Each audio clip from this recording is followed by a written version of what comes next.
দিছিলা সেই দুখন হাতেৰে মোক বিদায় দিলা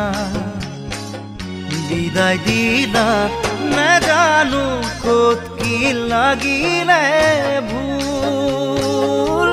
যাৰ বাবে হ'ল ইমান গণ্ডগোল